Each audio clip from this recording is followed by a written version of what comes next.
Oi, gente, como eu havia prometido, eu vou começar a ler nesse momento o livro de Max Lucado, Dias Melhores Virão, e essa foi uma das formas que eu encontrei para trazer palavras de esperança para todos nós, para você que está aí na sua casa nesse momento, não porque você quer estar, mas porque precisamos estar.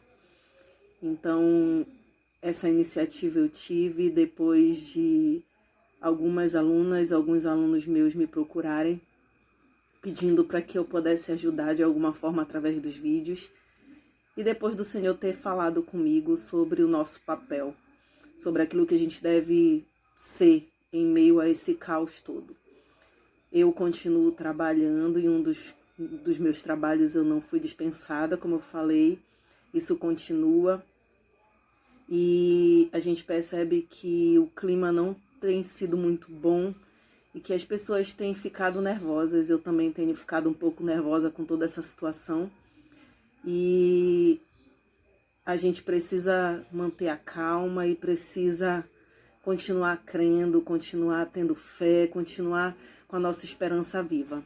Isso é uma crise, é algo que não é muito bom, mas que a gente pode ser aquele que traz em meio ao caos umas palavras de paz e de esperança para todos aqueles que precisam.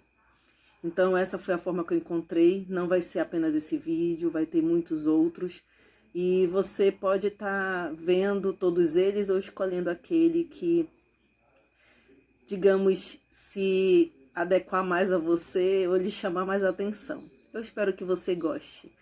E eu já li esse livro todinho e eu estou compartilhando com vocês nesse momento. Vou gravar cada vídeo para cada capítulo. E hoje a gente vai começar nesse momento com a introdução e o capítulo 1. E eu espero que dias melhores venham para todos nós. E a introdução começa assim: quando os fundamentos estão sendo destruídos. O que pode fazer a pessoa honesta quando as leis e os bons costumes são desprezados? O Senhor Deus está no seu santo templo, o seu trono está no céu. Ele vê todas as pessoas e sabe o que elas fazem. Salmo 11, versículo 3 e 4. Nova tradução na linguagem de hoje. A pergunta de Davi não é nossa também? Quando os fundamentos estão sendo destruídos, o que pode fazer o justo? Quando a doença ataca, quando o casamento acaba, quando os filhos sofrem e quando a morte nos assalta, o que devemos fazer? Curiosamente, Davi não responde à sua pergunta com uma resposta, mas com uma declaração. O Senhor Deus está no seu santo templo, o seu trono está no céu. Sua intenção é inconfundível. Deus não muda por causa de nossas tempestades, Ele não recua diante de nossos problemas, Ele não se espanta com esses problemas. Ele está no seu santo templo, Ele está no seu trono nos céus. Prédios podem cair, carreiras podem desmoronar, mas Deus não. Destroços e escombros nunca o desanimaram. Deus sempre transformou a tragédia em triunfo. Não foi isso que ele fez com José? Observe José na prisão do Egito. Seus irmãos o venderam. A esposa de Potifar o entregou. O seu mundo está desabando, o mesmo aconteceu com José. Ou considere Moisés, cuidando dos rebanhos no deserto. Era isso que ele pretendia fazer com sua vida? Dificilmente. Seu coração batia com o sangue judeu. Sua paixão era liderar os escravos. Por que então Deus o deixou conduzindo ovelhas? E Daniel? O que dizer de Daniel? Ele estava entre os mais brilhantes e melhores jovens de Israel. O que equivalia a ser um cadete de uma famosa academia militar ou estudante de uma faculdade de altíssimo nível. Mas ele e toda a sua geração foram levados de Jerusalém. A cidade estava destruída, o templo estava em ruínas, José estava na prisão, Moisés estava no deserto, Daniel estava preso. Esses eram momentos tenebrosos. Quem poderia ver algo de bom neles? Quem poderia imaginar que a prisão de José era apenas um estímulo para transformá-lo no primeiro-ministro? Quem teria imaginado que Deus estava dando a Moisés um treinamento de 40 anos no deserto por meio do qual ele lideraria o povo? E quem poderia ter imaginado que Daniel, o prisioneiro, logo seria o conselheiro do rei? Deus faz coisas assim. Ele fez com José, com Moisés, com Daniel e principalmente ele fez com Jesus. Em nossos momentos mais difíceis, talvez vejamos o que os seguidores de Cristo viram na cruz: a inocência sacrificada, a bondade assassinada, a fortaleza dos céus atravessada. Mães choravam, o mal dançava e os apóstolos tinham de se perguntar: o que pode fazer a pessoa honesta quando a lei e os bons costumes são desprezados? Deus respondeu à pergunta deles com uma declaração. Com o rumor da terra e o rolar da pedra, ele os fez se lembrar: o Senhor Deus está no seu santo templo, o seu trono está no céu. E hoje devemos lembrar que ele ainda está lá.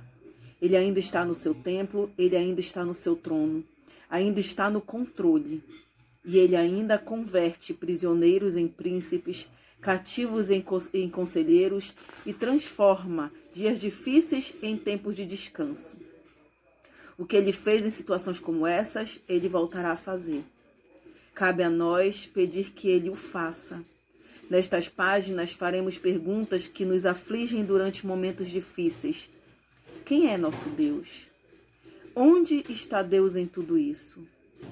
O bem pode ressaltar do mal? E a oração?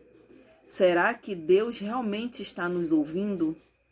Enquanto examinamos juntos essas perguntas, oro para que a paz e o entendimento de Deus toquem o seu coração e tragam cura ao seu espírito. Max Lucado. E aí nós vamos para o capítulo 1, que pergunta: onde está Deus? Quando acontece uma tragédia, seja pessoal, nacional ou global, as pessoas se perguntam como Deus pôde permitir que tais coisas acontecessem. No que ele estava pensando? Ele realmente está no controle? Podemos confiar a condução do universo a alguém que permite isso? É importante reconhecer que Deus habita uma esfera diferente. Ele ocupa outra dimensão. Os meus pensamentos não são os pensamentos de vocês, nem os seus caminhos são os meus caminhos. Assim como os céus são mais altos do que a terra, também os meus caminhos são mais altos do que os seus caminhos. E os meus pensamentos mais altos do que os seus pensamentos. Isaías, capítulo 55, versículo 8 e 9.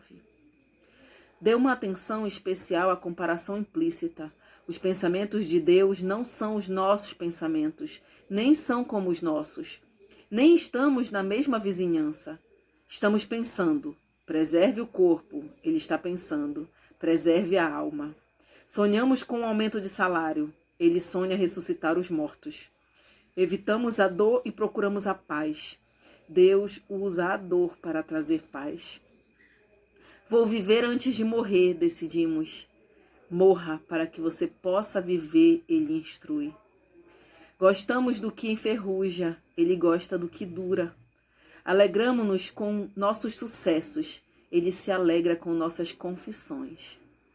Mostramos aos nossos filhos o astro da Nike exibindo um sorriso de $1 milhão e dizemos: seja como Ronaldo.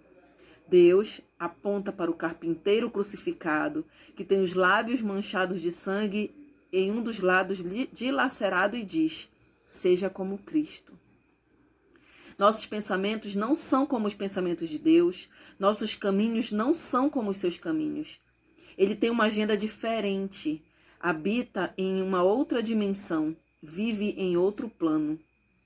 Os céus declaram a glória de Deus, o firmamento proclama a obra de suas mãos. Um dia fala disso e outro dia, uma noite o revela a outra noite. Sem discurso nem palavras, não se ouve a sua voz, mas a sua voz ressoa por toda a terra e as suas palavras até os confins do mundo. Salmo 19, versículo 1 a 4. A natureza é a oficina de Deus. O céu é o seu currículo. O universo é seu cartão de visita. Você quer saber quem é Deus? Veja o que ele fez. Você quer conhecer o poder de Deus? Dê uma olhada em sua criação. Está curioso para saber sobre a força de Deus? Faça uma visita à sua casa, Avenida 1 bilhão de estrelas do céu. Quer saber qual é o tamanho de Deus? Saia à noite, olhe para a luz das estrelas emitida há 1 milhão de anos e depois leia 2 Crônicas, capítulo 2, versículo 6. Quem é capaz de construir um templo para ele, visto que os céus não podem contê-lo, nem mesmo os mais altos céus? Ele não se contamina com a atmosfera do pecado, não é controlado pela linha do tempo da história, não é impedido pelo cansaço do corpo. O que controla você não controla Deus. O que preocupa você não preocupa Deus. O que cansa você não cansa Deus. A águia se incomoda com o tráfego? Com o tráfego? Quase que eu erro. Não, ela voa acima dele. A baleia fica inquieta como um furacão? Não, é claro que não. Ela mergulha abaixo dele. O leão se agita com um rato no meio do seu caminho? Não, ele pisa no rato. E quão mais Deus é capaz de voar acima e mergulhar abaixo dos nossos problemas e pisar neles? O que é impossível para o homem é possível para Deus. Veja Mateus, capítulo 19, versículo 26. Nossas perguntas traem nosso entendimento. Como Deus pode estar em todos os lugares ao mesmo tempo? E quem diz que Deus está preso ao corpo? Como Deus pode ouvir todas as orações que chegam até Ele? Talvez os ouvidos de Deus sejam diferentes dos seus. Como Deus pode ser o Pai, o Filho e o Espírito Santo? É possível que o céu tenha um conjunto de leis físicas diferentes do da terra. Se as pessoas aqui na terra não me perdoarem, até que ponto serei eu culpado diante de um Deus santo? É exatamente o contrário. Deus sempre pode conceder graça quando nós humanos não podemos. Foi Ele quem a inventou. Como é vital que oremos munidos do conhecimento de que Deus está no céu. Oremos com uma convicção um pouco menor e nossas orações serão tímidas, superficiais e vazias. Erga os olhos, veja o que Deus fez e observe como suas orações são estimuladas. Esse conhecimento nos dá confiança enquanto enfrentamos o futuro incerto. Sabemos que Deus está no controle do universo e, por isso, podemos descansar seguros. Mas também é importante o conhecimento de que este Deus que está no céu escolheu se inclinar para a terra para ver a nossa aflição e ouvir as nossas orações. Ele não está tão acima de nós a ponto de não ser tocado por nossas lágrimas. Embora não possamos ver seu propósito ou seu plano, o Senhor do céu está no seu trono e no firme controle do universo e de nossa vida. Assim, nós lhe confiamos o nosso futuro, nós lhe confiamos a nossa vida. Amém? Agora aguarde o próximo capítulo.